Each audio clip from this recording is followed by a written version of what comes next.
கலந்து கொண்டு அருமையானது ஒரு உரையாற்றி அமர்ந்திருக்கின்ற தமிழ்நாட்டின் 147 நகராட்சி தலைவர்களிலே ஒரே ஒரு அருந்ததிய தலைவர், அன்புக்குரிய சகோதரர் திருமலைசாமி அவர்களே, அதற்கு வித்திட்ட அமைச்சர் அவர்களே, இந்த நிகழ்ச்சியில கலந்து கொண்டு சிறப்பித்துக் கொண்டிருக்கின்ற திராவிட முன்னேற்ற கழகத்தினுடைய அனைத்து பொறுப்பாளர்களே, பேரவையினுடைய மாநில கொள்கை பரப்பு செயலாளர் தலித்ராஜ் அவர்களே, மகளிர் அணி செயலாளர் தீபிகா அவர்களே, கிழக்கு மாவட்ட தலைவர் மணிகண்டன் அவர்களே, கனகராஜ் அவர்களே, மாவட்ட நிர்வாகிகள் செந்தில், செல்வன், ராமச்சந்திரன், காளிமுத்து, கோபால், சிவசாமி, பால்ராஜ், பிரகாஷ், திருமலை, ராஜ்குமார், கோபாலகிருஷ்ணன், அனிதா, சத்யா மற்றும் இறுதியிலே நன்றியாற்ற வருகை தந்திருக்கின்ற தோழர் அதியன் அறிவு அவர்களே, அன்புக்குரிய சொந்தங்களே, நான் அதிகம் பேச விரும்பவில்லை. ஒரு 20 மணி துளிகளிலே இந்த பேச்சை முடித்து வருகிறேன். விரைவில் நீங்கள் இல்லத்துக்கு செல்லலாம். நான் அமைச்சருக்கு முன்பு பேச வேண்டும் என்று விரும்பினேன். ஆனால் அமைச்சர் இல்லை, நீங்கள் தான் பேச வேண்டும் என்று ஒரு அன்பு கட்டளை இட்ட காரணத்தினால் நான் இறுதியில் இப்பொழுது பேசிக் கொண்டிருக்கிறேன். உண்மையிலே தமிழ்நாட்டிலே பல மாவட்டங்களுக்கு நான் சென்றிருக்கிறேன். இப்படிப்பட்ட ஒரு அமைச்சர் மற்ற மாவட்டங்களிலும் அமைந்திருந்ததால் எங்கள் மக்களுக்கு என்றோ விடிவு பிறந்திருக்கும். உண்மையிலே சொல்கிறேன், அந்த வாய்ப்பு பல மாவட்டங்களில் இல்லாமல் இருக்கிறது. ஒன்றுமில்லை, இன்றைக்கு காலையிலே நான் கோவையிலிருந்து புறப்பட்டு திண்டுக்கல் வந்தேன். பார்த்தா ஒரே பசுமையா இருக்கிறது, எங்க பார்த்தாலும் ஒரே பசுமை. இது என்ன திண்டுக்கல் மாவட்டமா ஒட்டஞ்சத்திரமா என்று ஆச்சரியமாக இருக்கிறது. அந்த அளவுக்கு பசுமையாக மாற்றி லட்சக்கணக்கான மரங்களை நட்டு இந்த மாவட்டத்தையே ஒரு பசுமை மாவட்டமாக மாற்றியிருக்கிறார். இது ஒரு பொதுவான விஷயம்தான், ஆனா எல்லாருக்குமே சார்ந்ததுங்க. தூய்மை என்பது, ஒரு நல்ல காற்றோட்டம் என்பது அனைவருக்குமே தேவையான ஒண்ணு. அமைச்சர் அந்த அளவுக்கு வேற எந்த மாவட்டத்திலும் இந்த ஒரு தோற்றத்தை நான் பார்க்கவே இல்லை. மாவட்டத்தில் இந்த மாவட்டம்ங்கிறது கடந்த காலத்தில் அப்படி இல்லை. ஆனால் இன்றைக்கு இது ஒரு பசுமை மாவட்டமாக இன்றைக்கு மாறிக்கொண்டிருக்கிறது. அதற்கு அமைச்சர் பெருமக்கள், அமைச்சர் அவர்களுக்கு உண்மையிலே நான் நன்றிக பாராட்ட கடமைப்பட்டிருக்கிறேன். ஒட்டுமொத்த மக்கள் சார்பில், ஏதோ அருந்ததியர் மக்கள் மட்டும் அல்ல, இது எல்லா மக்களுக்குமே நன்மை செய்கிற ஒரு பணியை சிறப்பு கவனம் எடுத்து நம்முடைய அமைச்சர் அவர்கள் இன்றைக்கு செய்திருக்கிறார். இங்கே பேசும்போது நம்முடைய தூய்மை பணியாளர்கள் நல வாரியத்தினுடைய அன்புக்குரிய தலைவர் ஆறுச்சாமி அவர்கள் பேசும்போது சொன்னார்கள், நான் ஒட்டஞ்சத்திரத்திலே பிறந்திருந்தா இங்க நகரமன்ற தலைவர் ஆயிருப்பேன் அப்படின்னு அவர் சொன்னார். ஆனா நம்முடைய தளபதியார் அவர்கள் அவருக்கு கார்ல தேசிய கொடி பறக்கிற ஒரு பொறுப்பை கொடுத்திருக்கிறார். திருமலைசாமி அவர்களுக்கு தேசிய கொடியெல்லாம் கிடையாது. ஆனா அவருக்கு தேசிய கொடி பறக்கிற ஒரு விஷயத்தையே கொடுத்திருக்காரு. இன்னும் அவர் நிறைய செய்ய இருக்கிறார் நம்முடைய தளபதி. நீங்க அடுத்த ஆண்டு பாத்தீங்கன்னா, நான் தளபதி அவர்களிடம் ஒரு கோரிக்கை வைத்து 44 ரிசர்வ் தொகுதி இருக்குது. அதுல எங்களுக்கு 1/3 அருந்ததியர்களுக்கு ஒரு 15 தொகுதிகள், அதாவது எம்எல்ஏக்கள் இருந்திருக்க வேண்டும். ஆனால் இப்பொழுது இல்லை, ஒரு 3 பேர் மட்டும்தான் இருக்கிறாங்க. அப்ப நான் அவர்கிட்ட சொன்னேன், நீங்க நம்முடைய நலவாரிய தலைவர் மரியாதைக்குரிய திப்பம்பட்டி அவர்கள் குறிப்பிட்டதை போல இன்றைக்கு பல மாவட்டங்களில மாவட்ட செயலாளர்களாக, திராவிட முன்னேற்ற கழகத்தினுடைய செயலாளர்களாக பல்வேறு மாவட்டங்களிலே மற்ற சக தோழமையினுடைய தேவேந்திரர்களோ ஆதி திராவிடர்களும் கூட மாவட்ட செயலாளர்களாக இருக்கிறார்கள். எங்களுடைய சமுதாயத்தில் ஒருத்தர் கூட இல்லை அப்படிங்கிற ஒரு ஆதங்கத்தை அவர் வெளிப்படுத்தினார். அது உண்மைதான். ஆனால் நாம் ரொம்ப லேட்டா முடிச்சிருக்கோம். இது ரொம்ப லேட். இன்றைக்கு இந்த ஆட்சியில இருக்கிற நம்முடைய முதல்வர் அவர்கள் இதே கருத்தை நான் அவரிடம் வலியுறுத்தி சொல்லி இருக்கிறேன். அப்படியா அப்படிங்கிற கருத்தை கேட்டிருக்கிறார். அது மட்டுமல்ல, எங்களுக்கு கட்சியிலே இருக்கிற மேற்கு தொகுதியில ஏறத்தாழ 9க்கும் மேற்பட்ட ரிசர்வ் தொகுதிகள் இருக்கிறது. அதுல நீங்கள் தயவு செய்து அருந்ததியர்களை, திராவிட முன்னேற்ற கழகத்தில் இருக்கிற அருந்ததியர்களுக்கு அந்த வாய்ப்பு, எங்களுடைய பங்கான அந்த வாய்ப்பை நீங்கள் தர வேண்டும் என்கிற கோரிக்கையும் நான் வைத்திருக்கிறேன். இப்பொழுது எனக்கு சூசகமாக தெரிகிறது, ஏறத்தாழ ஒரு 50 விழுக்காடு அதை நிறைவேற்றுவதற்கான வாய்ப்போ மேற்கு களத்திலே உருவாகி கொண்டிருக்கிறது. எனக்கு செய்திகள் வந்து கொண்டிருக்கின்றன. ஆக இந்த ஆட்சி என்பது அடித்தட்டிலே இருக்கிற அருந்ததியர்களுக்கான ஒரு ஆட்சி. இங்கே நம்முடைய அமைச்சர் அவர்கள் பேசும்போது சொன்னார், அடுக்கப்பட்ட மூட்டையிலே அடிமூட்டையாக இருக்கிற அருந்ததியர் மக்களுக்கு 3 விழுக்காடு இடஒதுக்கீட்டை முத்தமிழறிஞர் கலைஞர் அவர்கள் வழங்கினார்கள். ஏன் வழங்கினார்? அவர் பார்த்தார், கடந்த காலத்திலே ஆட்சியில் இருந்திருக்காரு, ஆனா அந்த வாய்ப்பு அப்பொழுது அவர்களுக்கு இல்லை. ஆனால் 2009 பார்த்தாரு, அவர் யாரையும் கேட்கல, தெளிவாக முடிவு பண்ணிட்டார். அனைத்து கட்சி கூட்டத்தை கூட்டினார், அமைச்சரவை கூட்டத்தை கூட்டினார், ஒரு ஜனார்தன் கமிஷன் என்கிற ஒரு குழுவை நியமித்தார். அந்த ஜனார்தன் கமிஷனுடைய குழுவினுடைய பரிந்துரையின்படி 2.88 தான் தர முடியும் நிலைமை இருக்கும் போது அந்த மக்கள் தொகை என்பது 2001 எடுக்கப்பட்ட மக்கள் தொகையின் அடிப்படையில் தான் அது தீர்மானிக்கப்பட்டது. 2011 அதுக்கு பிறகுதான் வருது. இவர் 2009 தருகிறார். ஆக 2.88 என்பதை 3ஆக மாற்றி வழங்கினார். ஏன் வழங்கினார் என்பதற்கு ஒரு கவிதையை எழுதினார். நம்முடைய முத்தமிழர் கலைஞர் அவர்கள் புறசொலியிலே அது வந்தது. ஆண்டாண்டு காலமாக அடுக்கி வைக்கப்பட்ட மலத்தாலே மூழ்கி கிடக்கிற இந்த மக்களுக்கு ஒரு விடிவு தேவை என்பதற்காக அதை செய்தார். அதற்கு அந்த மசோதாவை தாக்கல் செய்து அதை எந்தவித எதிர்ப்பும் இல்லாமல் நிறைவேற்றி காட்டினார். அப்படி நிறைவேற்றியவர் நம்முடைய இப்பொழுது ஆண்டு கொண்டிருக்கிற முதல்வர் தான். 3 விழுக்காடு இடஒதுக்கீட்டுடைய சட்ட மசோதாவையே அங்கே தாக்கல் செய்து நிறைவேற்றி கொடுத்தார். அதனால் இன்றைக்கு என்ன பலன் என்று கேட்டால், அன்றைக்கு வெறுமனே 5 பேர் 6 பேர் வந்து கொண்டிருந்த மருத்துவர்கள் இன்றைக்கு 150 பேர் வந்து கொண்டிருக்கிறார்கள். அன்றைக்கு வெறுமனே ஒரு 500 பேர் வந்து கொண்டிருந்த பொறியாளர்கள் இன்றைக்கு 1500 பேருக்கு மேல் வந்து கொண்டிருக்கிறார்கள். கண்ணுக்கே தெரியாத நீதிமன்ற நீதிபதிகள் இன்னைக்கு நான் பார்த்த ஒரே ஜீவோட 7 நீதிபதிகள் அருந்ததியர்கள் வந்திருக்கிறார்கள். ஒரே ஜீவோட. இது எந்த ஆட்சியிலே நடைபெற்றது? எப்பொழுது நடைபெற்றது? என்றைக்குமே நடைபெற்றது கிடையாது. கலைஞர் அவர்கள் இந்த ஆட்சியெல்லாம் முடிஞ்ச பிறகு 3 விழுக்காடு இடஒதுக்கீடு யார் இதற்கு என்ன பண்ணாங்கன்னு கேட்டப்போ நிறைய அமைப்புகள் போராடின.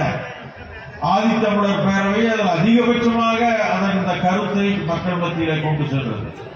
மார்க்சிஸ்ட் கம்யூனிஸ்ட் கட்சியும் அதில் போராடி இருக்கிற பல இயக்கங்களும் அதுக்கான போராட்டங்கள் நடத்தி இருக்கின்றன. ஆனால் கலைஞர்கிட்ட கேட்கும் போது அவர் ஒரு பதில் சொன்னாருங்க பத்திரிகையாளரிடம், இது எப்படிங்க உங்களுக்கு இந்த கோரிக்கை யார் கொடுத்தார்கள், நீங்கள் எப்படி நிறைவேற்றினீர்கள் என்று கேட்கும் போது அவர் சொன்னார், நானே கோரிக்கையை வைத்தேன், முதலமைச்சராக நானே அதை வாங்கிக் கொண்டேன், சட்டத்தின் மூலம் நானே அதை நிறைவேற்றினேன், நானே தான் எல்லாம் செஞ்சேன்னு அவர் சொன்னார்.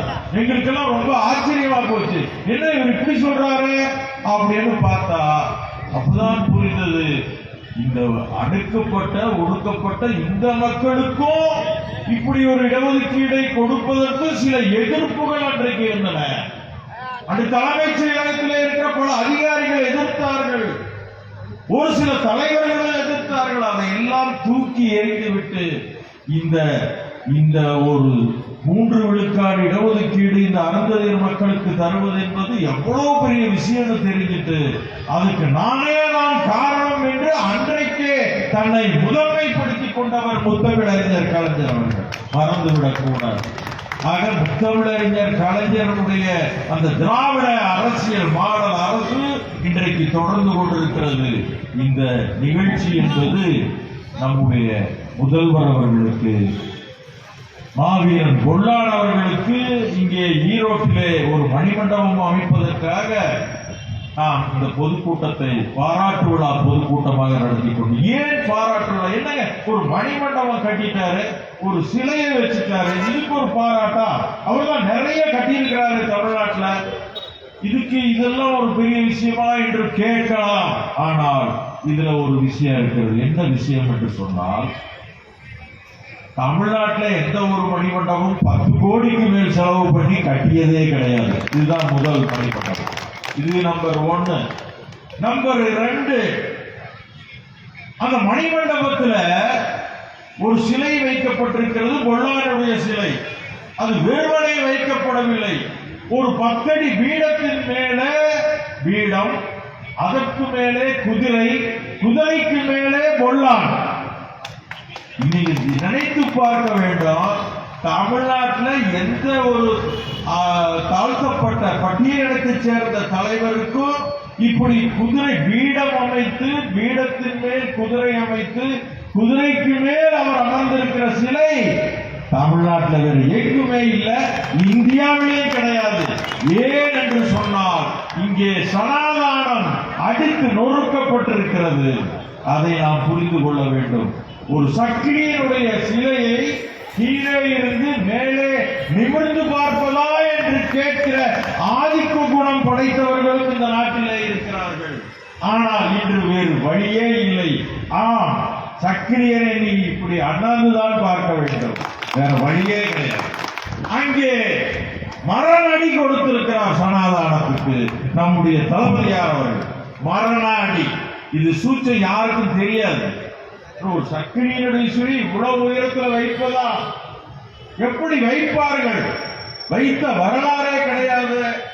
ஆனால் ஆங்கிலேயர்களால் சுட்டுக் கொல்லப்பட்டவர் மாவீரன் பொல்லான் அவர்கள். மறந்து தோளை உரிச்சு சுட்டுக் கொல்லப்பட்டவர் மாவீரன் பொல்லான்.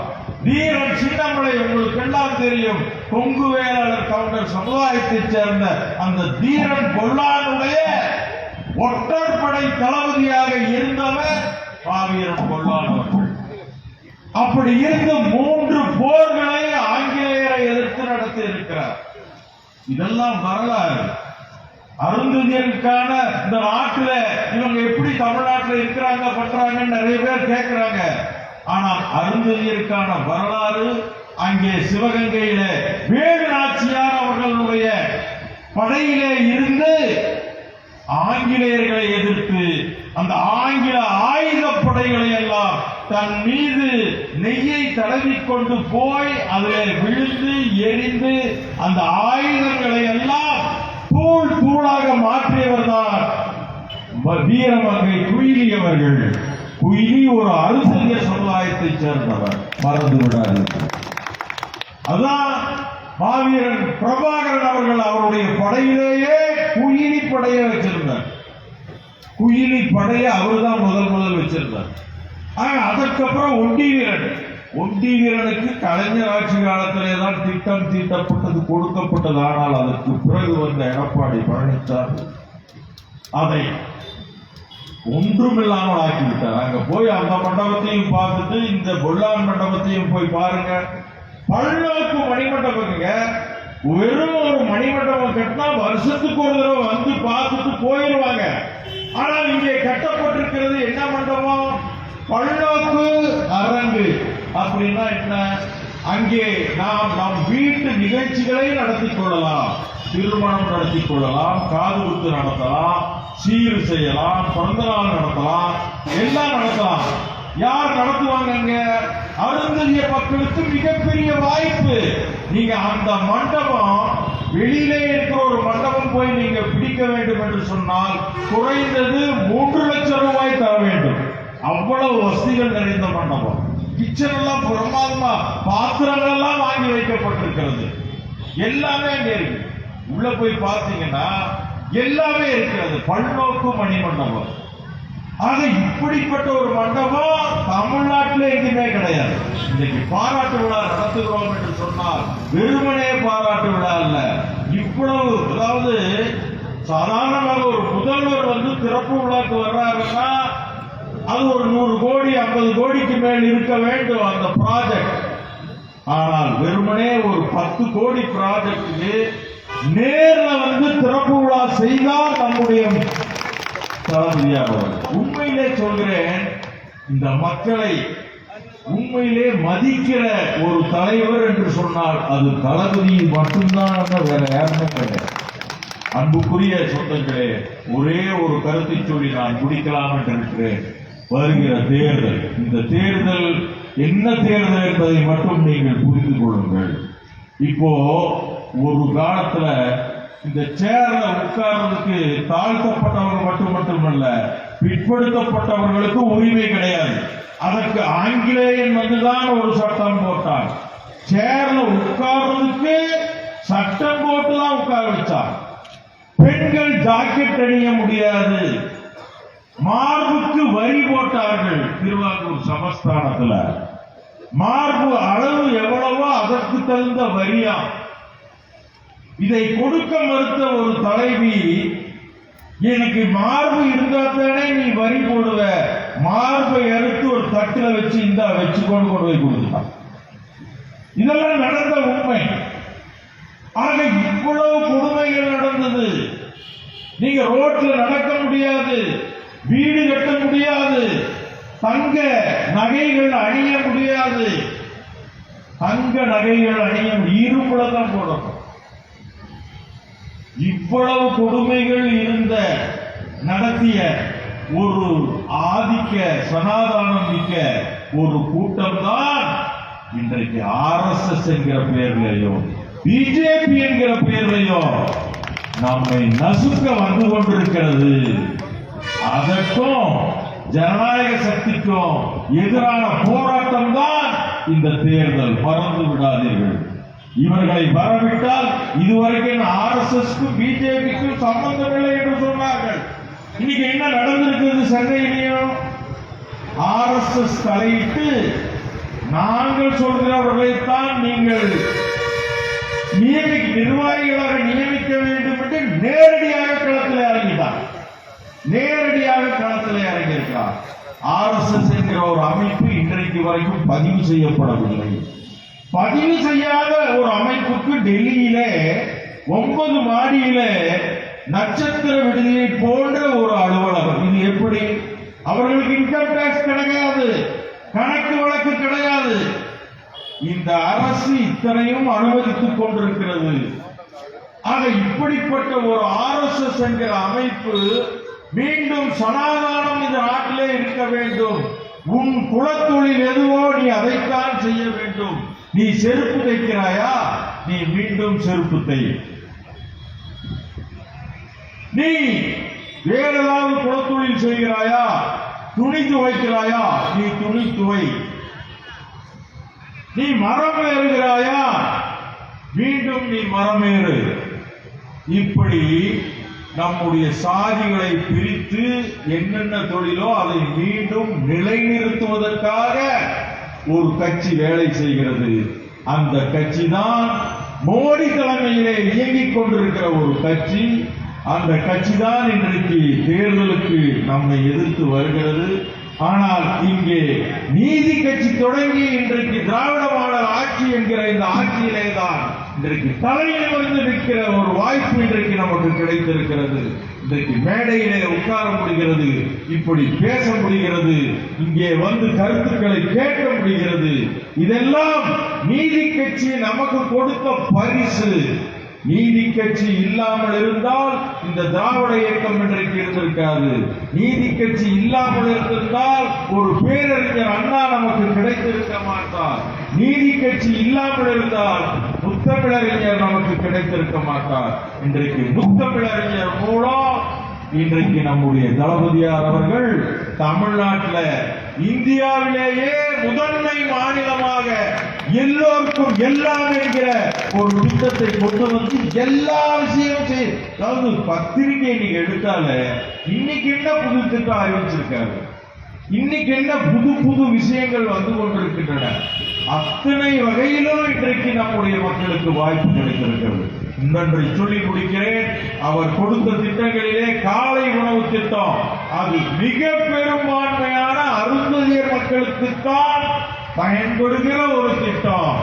விடியல் பயண திட்டம் அது நம்முடைய பெண்களுக்கு மிகப்பெரிய அளவில் பயன்பட்டுக் கொண்டு பொதுவான திட்டம் என்று சொல்வதை விட நம்முடைய அருந்ததியர் மக்களுக்கு மிகப்பெரிய அளவில் பயன்படுகிற ஒரு திட்டம்.